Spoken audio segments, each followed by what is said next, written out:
let's see, I started off as an adjunct professor in the School of Engineering, and I was teaching a class there on climate change and social justice. So it was kind of a class on what engineers can do in order to deal with climate change. And at the same time, I was also working at the Marcola Center, and I was working with our environmental ethics program.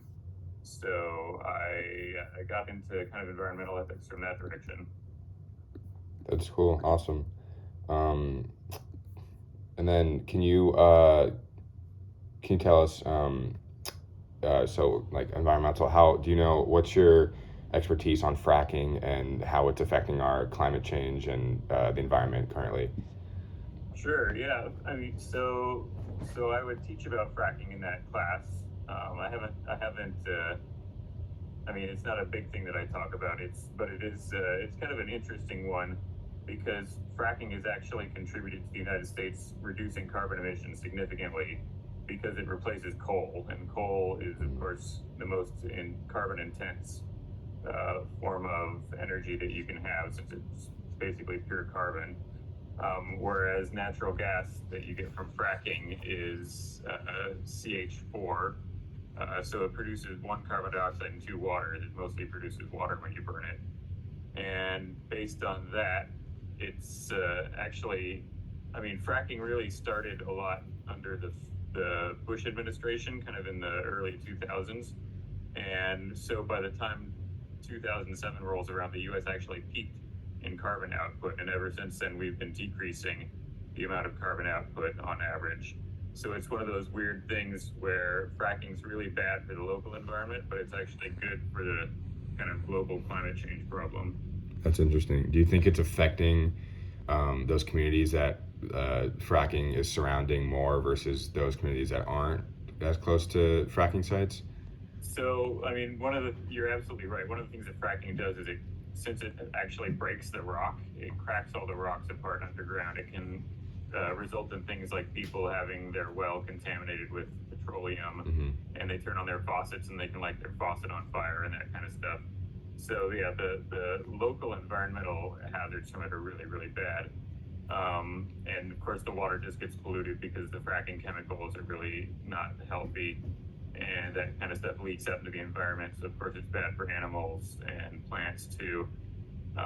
So it's bad for local communities in that way. On the other hand, a lot of local communities have had a very positive economic impact from it. Right, lots of people move into town, and it's good for these small towns out in the middle of nowhere. A lot of them, but of course, like any mining type thing or oil related resource, eventually it dries up and the people move away. So they're just boom towns, right? A bunch of people move in and then a bunch of people move out a little bit later. Yeah, definitely.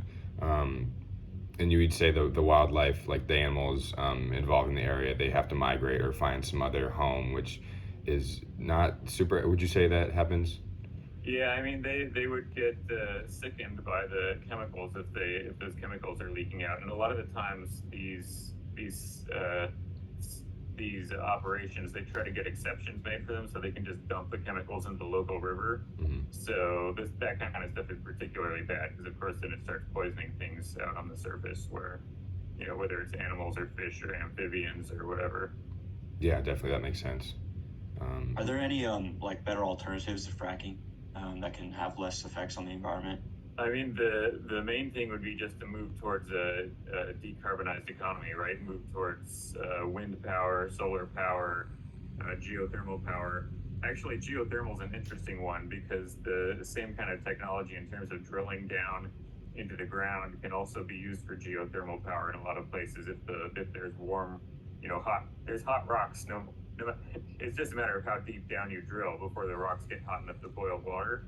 So if you can just, a lot of the times this fracking stuff, if you just take the same wells and drill a little bit deeper, you can get to where you'll get geothermal power out of the earth, in which case geothermal power is totally non-polluting and is an almost infinite source of power. So there are lots of alternative forms of energy.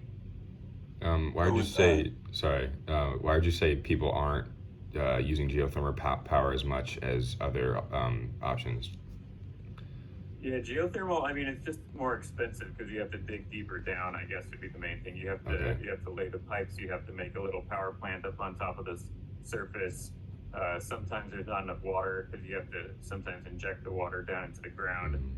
Mm-hmm. So it's not that it's impossible. It's just that it's probably a little bit more expensive than fracking is right now. People usually go with the cheaper route because it's Exactly. more affordable. That makes sense. Luke, go ahead. Could geothermal energy have like more long-term economic benefit? Like it's expensive at first, but could it create more revenue? No. So that's a good point actually. It's since it's more sustainable, exactly, it lasts longer. Whereas with fracking, you're just pulling the stuff out of the ground and then it's gone. With geothermal, it takes a long time for the rocks to cool down, and when that happens, then you just drill deeper again. So it's definitely a more sustainable form of power. Mm-hmm. And a lot of the costs are upfront, like you were saying. It's like once you pay the upfront costs, then these power plants run with like almost no attention. Mm-hmm.